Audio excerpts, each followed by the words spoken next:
I figured we could do a quick little greenhouse tour. Just of this one tray that I started about 2 weeks ago. But it's currently turned around because I had it rotated all day. So let me flip her back around so we can look at all the varieties. Okay, and now that everything is flipped around. So this is my third tray of seeds. I have one that's up there and then I have one that's out front. That was like a cool little lens flare. Look at that little UFO moment. So, because I'm not a market grower or anything like that, I have a lot of different things together that'll get separated on different shelves and things like that. Which is why things are a little leggy, because I typically have them on one of these, like on 2 of these boxes. But because I'm not ready to put those outside, I did take them down just for the day. I'll be putting these outside tomorrow. So we have our Marketmore cucumbers back here. We have the pickling cucumbers here. Look at this zucchini. This zucchini is no joke.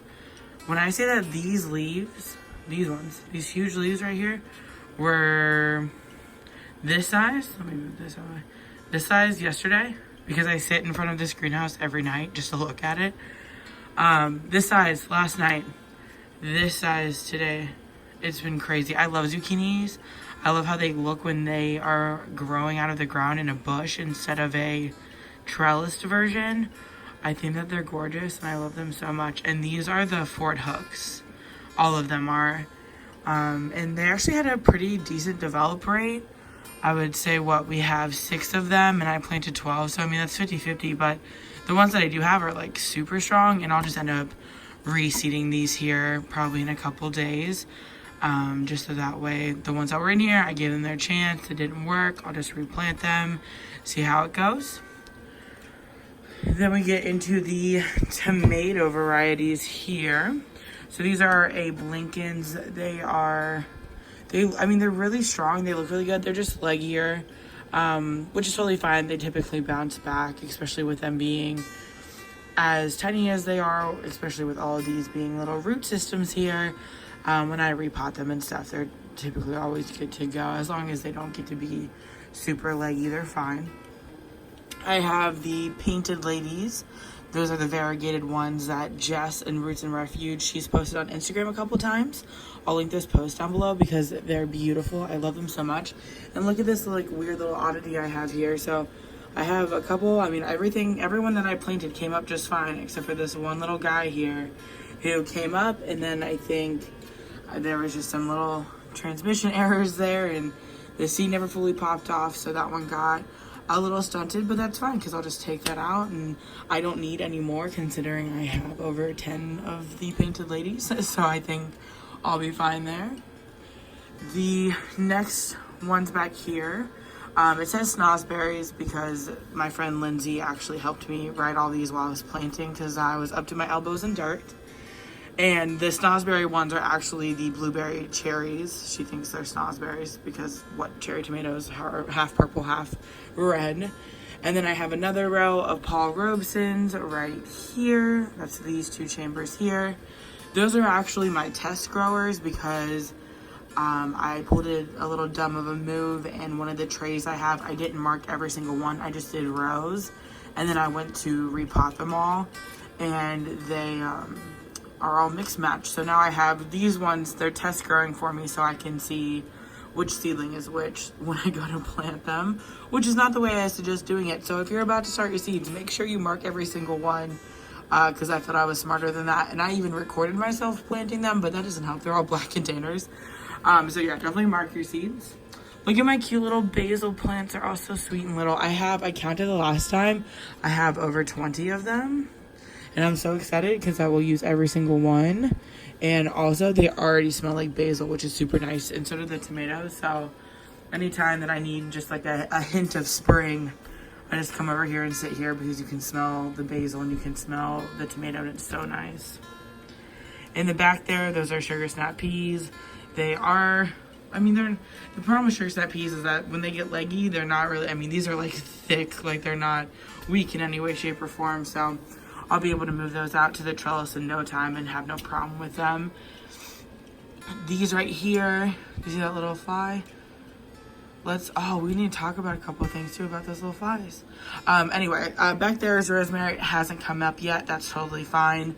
It typically takes us some time anyway. And plus, that rosemary, I've had those seeds now for about 1.5 years. And if they don't come up, they don't come up. I was just trying it.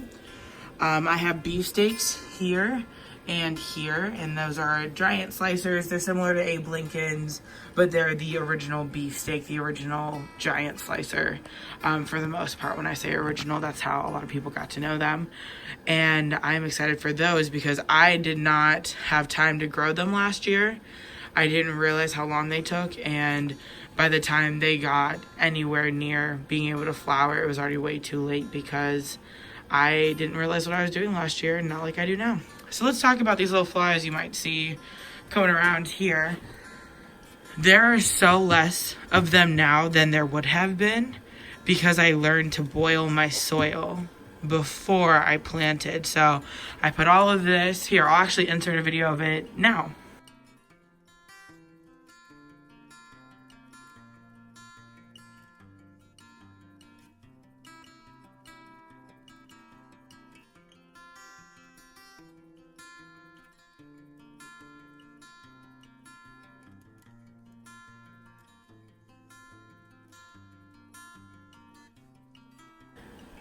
So with me boiling the soil, all I'm doing is adding it to, I did boiling water. I have an electric kettle, so 212 boiling point of water there. And I just pour it right in my little container. I mix it up. I wait for it to cool down a little bit. I do like my soil to be a little warm when it's planted, just because seeds always are going to react well to that, but you don't want them to be scalding. I typically make it to where it's like warm to the touch, but if I stick my finger in, it's not going to burn me. Kind of like if you think like a summer rain, how that soil just gives off some heat. That's what I try to emulate.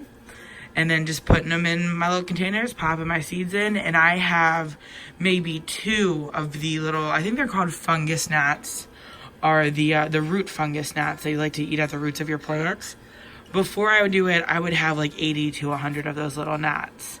Now I have 2 or 3. And that's all I do, is just from boiling it. Some people it works for, some it doesn't. But for me in this season, it has worked like gangbusters, and I really, truly do recommend it. And that's just coming from someone who's like brand new. I know there's some people who bake their soil. There's some people who have different methods of it, but I don't mind the boiling method. I'm all about it. So whatever you do, let me know, just because I'm super interested in how other people, feel about the boiling method, because I know some people think it gets like rid of all the nutrients, but I'm not necessarily so worried about that, considering they're just starting and they're still going to have a lot of that, because it has been talked about definitely in gardening communities about that, and some people have success and some people don't.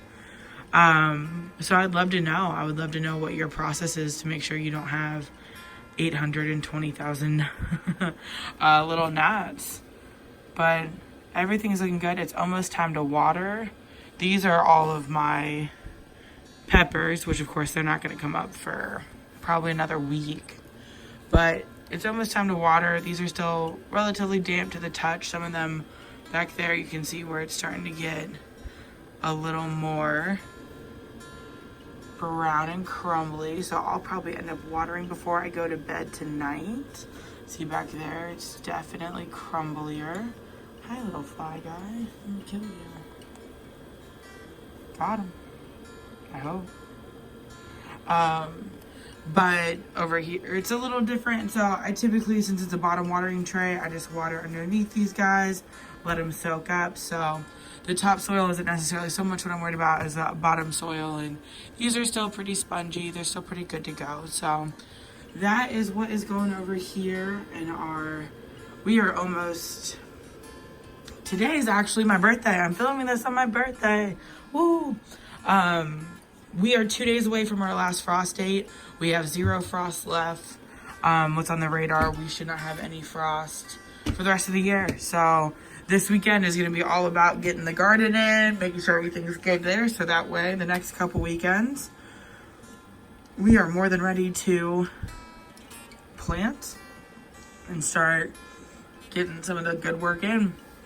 I'm super excited. I hope your guys' seedlings are doing well. Thanks so much for hanging out with me today. Just on this little tour. I'm sorry, this is pretty much just you looking at one section of my greenhouse, but I think it looks beautiful, so I love sharing it. And also, it is 2 in the morning, and like I said, it's my birthday, so I've already been out, had a good day, came home, washed my face, became a whole new person, and have been reborn into my pajamas. So I'm sorry that this is kind of a one-faceted video, but I hope you enjoyed the update. And I hope you guys are excited to hang out with us and watch these things grow into food that we get to eat. How exciting is that? Sorry, I shake my camera when I get excited because I just like blah. Sorry if I gave you motion sickness. Thanks for hanging out. Love you. I hope you have a great rest of your weekend, guys. Or week, depending on if you're watching this. If you're from the future, hi. I hope I'm still posting good videos. Thanks for wanting to see our old stuff. All right, I'm out. I'm tired. I'm going to bed. Bye.